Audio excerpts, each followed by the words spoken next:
I don't want to go back to America, but you need to do something for us. This sounds like threatening. Is divorce in the cards? It depends on him. I am at my breaking point, and Sumit needs to stand up and do something. Jenny is not sitting there asking for something small anymore, and that is what makes this moment feel so heavy. Because when she says she does not want to go back to America, but Sumit needs to do something for them, it does not sound like a simple complaint about living arrangements. It sounds like a woman who has spent too much time waiting, too much time adjusting, and too much time hoping that love would eventually be enough to make her feel chosen. And that is the real question hanging over this entire conversation. Because is Jenny threatening Sumit, or is she finally saying out loud the truth that has been building inside their marriage for a long time? That she cannot keep living in a home where she feels emotionally alone, physically trapped, and pushed into a family structure that may work for Sumit, may satisfy his parents, may protect the image of unity, but clearly is not protecting the relationship that he and Jenny fought so hard to build. What makes this even more painful is that Jenny is not asking Sumit to stop loving his family, she is not asking him to abandon his parents, and she is not asking him to erase his culture or pretend his responsibilities do not exist. But she is asking him to create a life where his wife does not feel like she has been placed in the corner of someone else's house and told to call that a marriage. Right now, Jenny is spending most of her days alone in one room. And that detail matters because it shows how far this situation has gone beyond a normal disagreement between husband and wife, since this is not just about wanting a bigger space or wanting more privacy. It is about waking up every day in a place where she does not feel free, does not feel relaxed, and does not feel like she has control over the most basic parts of her own life. For Sumit, the situation seems to land differently, because when Jenny talks about how badly this is affecting her, he appears to hear pressure, conflict, and a demand that will hurt his parent. While Jenny is trying to explain that this is not only about his parents at all, it is about whether he still understands that she is his wife and not just another person who is expected to adjust around the family forever. That emotional gap is what makes this segment so tense, because Jenny is speaking from survival mode while Sumit is speaking from obligation. And those two mindsets almost never meet in the middle unless someone is willing to make a real choice. Jenny's fear is simple, but it cuts deep. Because if Sumit can see her becoming more isolated, more unhappy, and more emotionally distant and still not change anything, then what does that tell her about her place in his life? And the uncomfortable part is that Sumit already knows they were happier before. He knows their marriage felt lighter when they had their own space. He knows Jenny had more freedom when they were living separately.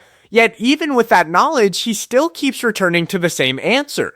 That he does not want to leave his parents' home. That contradiction is the wound at the center of the story, because Jenny is not only asking for a house, she is asking for proof that Sumit is willing to protect the marriage before it breaks, and if he keeps treating her breaking point like a phase that will pass, he may not realize the danger until the choice has already been made for him. What makes this situation more frustrating is that Sumit is not sitting there completely unaware of what is happening, because he actually admits that when he and Jenny were living by themselves, things were better, Jenny felt freer, the relationship felt lighter, and the marriage seemed to have more breathing room, which means the problem is no longer about whether he understands Jenny's pain, it is about why he can clearly see the damage and still refuse the one solution that gave them peace before. That is the part that changes the entire conversation, because if Sumit had no idea why Jenny was miserable, maybe viewers could believe this was just a communication problem, but once he acknowledges that their own space made Jenny happier and made the marriage stronger, the question becomes much harder for him to avoid. Why would a husband recognize the exact condition that helped his marriage survive, then choose to stay in the condition that is slowly breaking it? Jenny's loneliness is not some small side issue here, because it is now tied directly to the way their marriage is falling apart inside that house, where she does not seem relaxed, does not seem emotionally safe, and does not seem able to move through the home like it belongs to her too. She spends most of her time in the bedroom, not because that is a healthy routine, and not because that is what she came to India dreaming about, but because the rest of the house clearly feels uncomfortable comfortable enough that staying isolated has become easier than constantly feeling watched, judged, or out of place. And when a person begins hiding inside one room just to get through the day, that is not adjustment anymore. That is emotional withdrawal. And once withdrawal enters a marriage, everything else starts to suffer with it. That is why the physical distance between Jenny and Sumit matters, because their intimacy has stopped. And while Sumit says he does not understand why his parents being nearby should affect their relationship, Jenny's position is not difficult to understand. If she feels trapped in the house, if she feels tense around the family, if she does not feel privacy or emotional comfort, then it makes sense that she would not feel close, romantic, or open with Sumit either. This is where the conflict becomes more complicated, because Sumit is not just choosing between two addresses, he is caught between two versions of himself. The husband who knows Jenny needs independence, and the son who believes leaving his parents would hurt them deeply. That pressure may be real. And it would be too easy to reduce it to one simple accusation, because family duty, cultural expectations, and guilt can all become powerful forces in someone's mind, especially when they have been taught for years that parents must always come first. But even with that pressure, the imbalance is hard to ignore, because Sumit seems to treat Jenny's pain like something that can be stretched, delayed, or negotiated, while his parents' disappointment is treated like a final wall that cannot be crossed. And that is what Jenny appears to be reacting to more than anything else. Not just the house, not just the bedroom, not just the lack of privacy, but the feeling that her suffering still does not carry the same weight as his parents' expectation. She is asking for independence, but underneath that, she is asking for proof that she matters enough for Sumit to make an uncomfortable decision. And the painful irony is that Sumit says he would not be okay if Jenny left, but he still does not give her the one clear action that might convince her to stay, so the marriage is left hanging in that cold space between words and proof, where love may still exist, but action is missing. This is where the story becomes harder to judge, because Jenny is not asking for something strange, selfish, or impossible. She is asking for a home where she can breathe, where she can move around without feeling watched, where her marriage has space to feel like a marriage,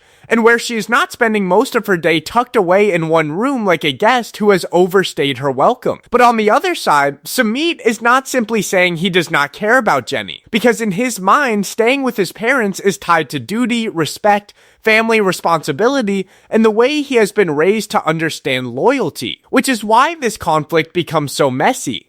Because both sides believe they are asking for something reasonable, and yet both needs cannot exist in the same house without someone feeling pushed aside. When Sumit's parents enter the conversation, they frame Jenny's struggle as if it is mostly about adjustment, almost like she just needs more time to get used to living in an extended family, but Jenny's words suggest something much deeper than discomfort with a new routine. She is not saying she needs a few more weeks to settle in, she is saying she does not want this lifestyle as the foundation of her marriage. And that difference matters, because adjustment means a person is moving toward acceptance, while Jenny sounds like someone moving closer to emotional shutdown. The more his parents speak, the more obvious it becomes that their approval has conditions attached to it, because they may accept Jenny as Sumit's wife, but only inside a structure where their expectations still come first. And that raises a difficult question about whether Jenny is truly being accepted as part of the family, or whether she is only being accepted as long as she stays inside the role they are comfortable giving her. For viewers, this is the point where reactions will split, because one side will look at Jenny and see a woman who has waded through years of struggle, moved across the world,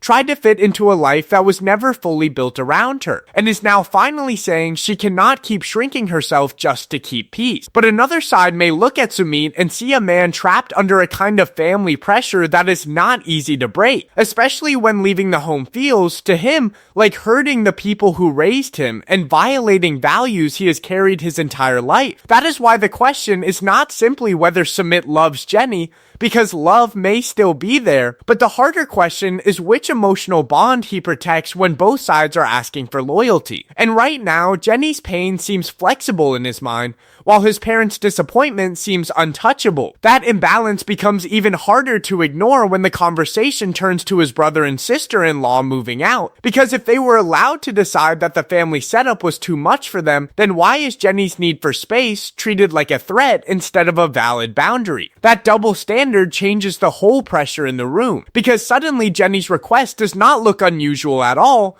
It looks like the same choice another part of the family already made, except when Jenny asks for it, the cost somehow becomes too high. And once Sumit's parents make it clear they would not be happy with him moving out, Jenny is left facing the same painful reality again, that the compromise she wants may already be rejected before Sumit even has the courage to consider it. So the marriage sits in the middle of three painful options, because moving out may hurt his parents, staying may keep hurting Jenny, and doing nothing may be the slowest way to lose the marriage completely. The house is no longer the only problem in Jenny and Sumit's story, because once the conversation moves toward the family cafe, the bigger pattern starts to show, and suddenly this is not just about one unhappy wife asking for a separate home. It is about a whole family dream that looks much stronger in Sumit's imagination than it does in real life. The cafe was supposed to represent a fresh start, a way for everyone to come together, work together, heal together, and prove that this family could finally function as one united unit after years of tension, but instead, the same pressure that is hurting Jenny inside the house seems to be showing up in the business too. Because one by one, the people who were supposed to be part of this dream have stepped away. Jenny has quit, Amit has quit, Shrey has quit, Sadhna has quit, and Sumit's father has also stepped back. Which means the project that was meant to bring everyone closer has turned into another example of people quietly reaching their limit. And that matters because it forces the audience to look at Jenny's situation differently, since if Jenny were the only person struggling inside this family setup, maybe some people could say she simply never adjusted. But when the brother and sister-in-law have moved out, when the cafe is falling apart, and when multiple family members no longer want to carry the same shared plan, it starts to look like the structure itself may be the problem. Jenny says she does not want to be at that cafe from morning to night, and that line connects directly back to the house conflict, because again, she is not only rejecting work, she is rejecting a life where her time, space, comfort, and happiness all seem to be absorbed into Sumit's idea of family unity. Sumit appears attached to a version of family life where everyone stays close, everyone works together, everyone sacrifices, and somehow love magically fixes the exhaustion. Because apparently human beings keep trying to build emotional peace out of unpaid labor and shared resentment, then act surprised when the whole thing starts smoking. But the cafe issue becomes even more serious when Roy enters the conversation, because now the tension is no longer just about Jenny feeling trapped by the family.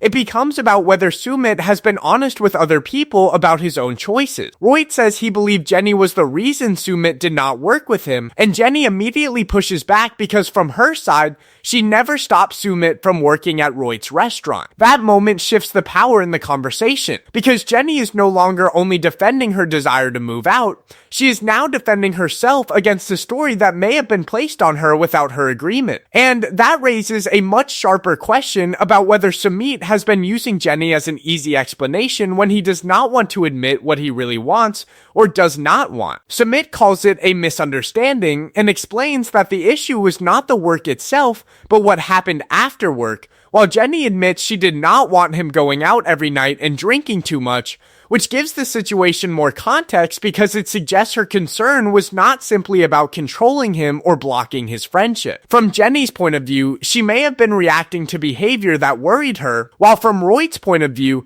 it may have looked like Jenny was keeping Sumit away from his friends and opportunities, and that difference is exactly why this relationship keeps getting more unstable. Because every conflict seems to have two versions, and somehow, Jenny keeps ending up in the middle of the blame. By this point, the cafe, the house, the parents, the brother moving out, and the Roy accusation are all pointing toward the same uncomfortable truth, that Sumit may be trying to preserve a family dream that the rest of the family is already walking away from in different ways. And that leaves Jenny in a painful position, Because his parents still do not want them to move, Jenny still refuses to keep living like this, and Sumit still has not made the one clear choice that would show where his marriage truly stands. Jenny's first warning now comes back with more weight, because when she said she did not want to go back to America but Sumit needed to do something for them, that was not just a dramatic line in the middle of a difficult conversation, it was the clearest sign that this marriage has reached the point where waiting is no longer protecting the relationship and silence is no longer keeping the peace. By the end of this segment, Jenny is not asking Sumit to read between the lines anymore. She is saying plainly that if he does not stand up for her, if he does not make something happen for them as a couple, then she may have to go her own way. And that is where the entire story becomes painfully simple, because Sumit cannot keep promising love while leaving Jenny inside a life that makes her feel alone. The hardest part is that Sumit seems to understand the danger, because he admits that he does not believe the marriage would survive if Jenny moved out. And that admission matters because it proves he knows this is not a small argument. He knows separation could become the beginning of the end, and yet even after recognizing that risk, he still does not give Jenny a clear plan, a clear decision, or a clear sign that he is ready to protect the marriage before it breaks. That is what makes Jenny's frustration feel different now, because she is no longer treating patience as proof of commitment, and she is no longer accepting emotional history as a reason to keep suffering in the present. For years, Jenny and Sumit's relationship survived problems that would have ended many couples long before this point, and because of that, it is easy to assume they will somehow survive this too, because reality TV viewers love pretending love has unlimited battery life, as if emotional exhaustion comes with a charger. But this situation feels different because Jenny is not only hurt, she is tired of explaining the same pain to someone who already knows where the wound is. Sumit's biggest problem in this moment does not appear to be lack of love, because he may still love Jenny deeply, and he may genuinely fear losing her, but love without action starts to feel empty when the person receiving it is still left unprotected. Jenny is asking for movement, not another emotional promise, because from her side, the marriage cannot continue living inside a space where Sumit's parents reject the move, Sumit avoids the decision, and Jenny is expected to absorb the damage quietly. That is why this is no longer just Jenny versus Sumit's parents, and it is not only about culture, privacy, or family duty. The real conflict is Jenny versus Sumit's inability to choose clearly when both sides are asking for loyalty. If Sumit moves out, he risks hurting his parents and challenging the family structure he has been taught to respect, but he may give his marriage the space it needs to survive. If he stays exactly where he is, he may keep his parents comfortable, but he risks proving to Jenny that her pain will always come second. And if he tries to delay again, that delay may become the answer Jenny was afraid to hear. By the final moments, Jenny's message is clear enough that even Sumit cannot misunderstand it without choosing to misunderstand it, because she is saying he has to step up, he has to choose, and he has to show her that their marriage is not just something he wants to keep, but something he is willing to defend. The marriage is not breaking because there is no love left. It is breaking because love is being asked to survive without privacy, without priority, and without a plan. Sumit may still want Jenny, he may still want the marriage, and he may still believe there is a way to keep everyone happy, but this segment makes one thing painfully clear. Jenny is done waiting for feelings to become proof, and the next move belongs to Sumit.